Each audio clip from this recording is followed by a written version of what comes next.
Hi friends, அனைவருக்கும் வணக்கம். நான் உங்கள் பட்டிக்காடு யூடியூபர் தேவி, திண்டுக்கல் மாவட்டத்திலேருந்து. இன்றைக்கி பார்த்திங்கன்னா நம்ம தனியாக போகலாம், நம்ம கூட ஒருத்தரை துணைக்கு கூட்டிகிட்டு போகிறோம். இப்போ அவங்களுக்காக தான் அவங்கள கூட்டிகிட்டு ஆஸ்பத்திரிக்கு போக போகிறோம். இவங்க பார்த்திங்கன்னா சனி ஊசி போடுறதுக்கு தான் பிடிச்சிட்டு போகிறேன். நெட்டு இத்துக்கிறதுக்காக தான் அவங்க ஊசி போட்டாலும் நிற்க மாட்டாங்க. சரி, எதுக்கு நம்ம இழுத்துட்டு போய் ஊசி போட்டு பார்ப்போமே அப்படின்ட்டு இழுத்துட்டு போயிட்டுருக்கேன். ஏற்கனவே முதல்ல பார்த்திங்கன்னா காலங்கடி போட்டிருந்தாங்க. ஒரு 3-4 இட்டு போட்டுப்பாங்கன்னு வச்சுக்கோங்க. கல் சேர்ந்துருச்சு இந்த மாட்டுக்கு. இந்த மாடு கணுக்குட்டி போட்ட வீடியோ கூட போட்டிருப்பேன். பாருங்கள், பால் கறவையெல்லாம் பார்த்திங்கன்னா நல்லாவே பால் கறப்பாங்க. பருவத்துக்கு வந்துட்டாங்க அப்படின்னா என்ன செய்வாங்க தெரியுங்களா? முன்னாடி எந்த மாடு போனாலும் அப்படியே களத்துக்கு போட்டு தாண்டிடுவாங்க. அதுதான் அவங்கள்ட்ட ரொம்ப பயமாக இருக்கும். சரி, அதுக்காகவே பயந்துட்டு சரி ஊசி போட்டு விடுவோம், என்ன நிற்கட்டும் நிற்கலைன்னா இருக்கட்டும் அப்படின்ட்டு பிடிச்சிட்டு போயிட்டுருக்கேன். கண்ணுக்குட்டியை போன தடவை கண்ணுக்குட்டி ஆஸ்பத்திரிக்கு பிடிச்சிட்டு போயிருந்தேன். அப்போ ஒரு வீடியோ எடுத்து போட்டிருந்தேன், கண்ணுக்குட்டி ஆஸ்பத்திரிக்கு பிடிச்சிட்டு போகிறேன் அப்படின்ட்டு. ஒரே ஊசியாக அந்த கண்ணுக்குட்டி சென்னை நின்றுக்குச்சு. ரொம்ப சந்தோஷம். இப்போ 4-5 மாதம் ஆயிடுச்சு. அப்போ இதுவும் சென்னை நின்றுக்கணும்னு ஆசைப்பட்றேன். மாடு வளர்க்குறதுலாம் பெஸ்ட் இல்லைங்க. கண்டிப்பாக ஊசி போட்டு சென்னை நின்னாட்டாங்க. அது ரொம்ப சந்தோஷமான ஒரு விஷயம். பால் எவ்வளவோ கறக்கலை, சென்னை நின்றுச்சு அப்படின்னாக்கா நம்மளுக்கு கொஞ்சம் சந்தோஷம். சரிங்களா? எங்கள் வீட்டிலேருந்து கொஞ்சம் ஒரு 2 கிலோமீட்டர் தொலைவில் மாட்டாஸ்பத்திரிக்கு போயிட்டோன்னா அங்கே சனி ஊசி வெறும் 10 ரூபா தாங்க. 2 ஊசி போடுவாங்க, 20 ரூபா கேட்பாங்க. அதே நம்மக்கிட்ட வீட்டில் ஊசி போட்டாங்க அப்படின்னா 2 ஊசிக்கு சேர்த்து 250 ரூபா கேட்பாங்க.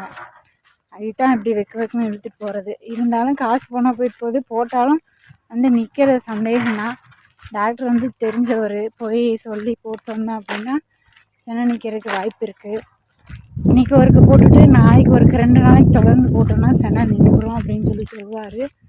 சரி, என்ன சொல்கிறாரோ கேட்டுட்டு அது மாதிரி ஊசி போட்டுக்கலாம் அப்படின்ட்டு மாட்டை பிடிச்சிட்டு ஆஸ்பத்திரிக்கு போயிட்டுருக்கேன். அங்கே போயிட்டு எங்கள் ஊர் ஆஸ்பத்திரியை காமிக்கிறேன். நீங்களாம் பக்கத்தில் இருக்க மாட்டாஸ்பத்திரிக்கு போங்க. எதுக்கு இப்போ நான் போகிறேன் அப்படின்னா அங்கே ஏதாவது சத்து மாவு இந்த மாதிரி ஏதாவது வச்சுருப்பாங்க. அதை கேட்டு வாங்கிட்டு நம்ம மாடுகளுக்கு போடலாம். அது ரொம்ப சத்து. அப்புறம் கழிச்சலுக்கு மாத்திரை, அப்புறம் கீரிப்பூச்சி மருந்து இந்த மாதிரி ஏதாவது இருக்கும். அதெல்லாம் கூட வாங்கிட்டு போட்டுக்கலாம். பார்த்திங்கன்னா ரொம்ப கொஞ்சம் நேரம் ஆயிடுச்சு. எங்கள் ஊர் டாக்டர் பார்த்திங்கன்னா 9 மணிக்கெலாம் வந்துடுவார். இப்போயே மணி பார்த்திங்கன்னா 9:15 ஆகிப்போகுது. கொஞ்சம் சீக்கிரமாக போனால் தான் டாக்டர் இருப்பார். ஆனால் என்ன வெயில் ஏறிடும், வரும்போது ரொம்ப வெயில் ஆயிரும். அதனால் கொஞ்சம் வேகமாக போயிட்டுருக்கேன். அங்கே போயிட்டு எங்கள் ஊர் ஆஸ்பத்திரி காமிக்கிறேன்.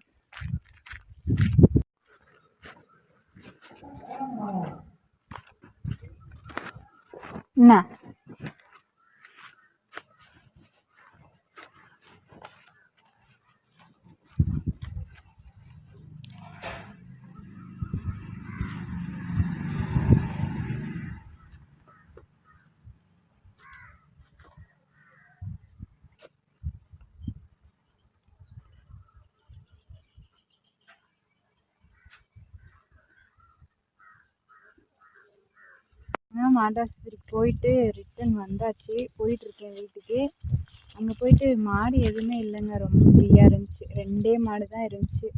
போனதையும் பார்த்திங்கன்னா ஊசி போட்டு பார்த்திங்கன்னா கீரிப்பூச்சி டானிக்க, அப்புறம் பார்த்திங்கன்னா மாடு களையும் பார்த்திங்களா, அதுக்கு 2 மாத்திரை வாங்கிட்டு அதை ஒரு ஊசி 10 ரூபா 2 ஊசி போட்டாங்க. அந்த ஒரு ஊசியிலே பார்த்திங்கன்னா ஆயிரக்கணக்கான உயிரணுக்கள் இருக்கும்னு சொல்லுவாங்க. அந்த 2 ஊசியுமே நம்ம மாடுகள் நினைக்க மாட்டேங்குது. எதனாலன்னு கேட்டிங்கன்னா இந்த வெயிலுக்கு கூட பார்த்திங்கன்னா மாடுகள் சனியே நிற்காது. அந்த சூட்டுக்கு வெளியே தள்ளிடுங்க. இப்போ நான் கொண்டு போயிட்டு கொஞ்சம் நல்லா தண்ணி ஊற்றி குளிச்சு விட்டுட்டு ஒரு 2 மணி நேரம் படுக்க விடாமல் மேலே தூக்கி கட்டி வைக்கணும். கட்டி வச்சுட்டு அப்புறம் 2 மணி நேரம் கழிச்சு அப்புறம் தண்ணி கொடுக்கலாம், தீனி போட்டுக்கலாம். அப்புறம் அப்படி போட்டாலுமே பார்த்திங்கன்னா செனை நிற்கவே மாட்டேங்குது. இந்த மாடு பொறுத்த வரைக்கும் இது வந்து எனக்கு ரொம்ப பிடிச்ச மாடுன்னே சொல்லுவான். என் பிடிவாதத்துக்குன்னே நான் வாங்கின மாடு. நான் சொல்கிற பேச்செல்லாம் கேட்கும். வாங்கினா வரும், போனால் போகும். தீனி போடலைன்னா அவன் பார்த்துக்கிட்டே மண்டையாட்டிகிட்டே இருக்கும். அப்படி ஒரு மாடு. சரி இருக்கட்டும் அப்படின்ட்டு ஊசி போட்டு வந்திருக்கேன். நான் என்ன செய்யுதுன்னு தெரியல. போயிட்டு பார்த்துட்டு பார்க்கலாம். நேற்று வந்து ஒரு வீடியோ போட்டிருந்தேன். மாட்டை மட்டும் காமிச்சு பேசாமல். எதனாலன்னு கேட்டிங்கன்னா, கொஞ்சம் வந்து விலை அதிகமாக கொடுத்துட்டோமோ அப்படின்ற ஒரு பயம்.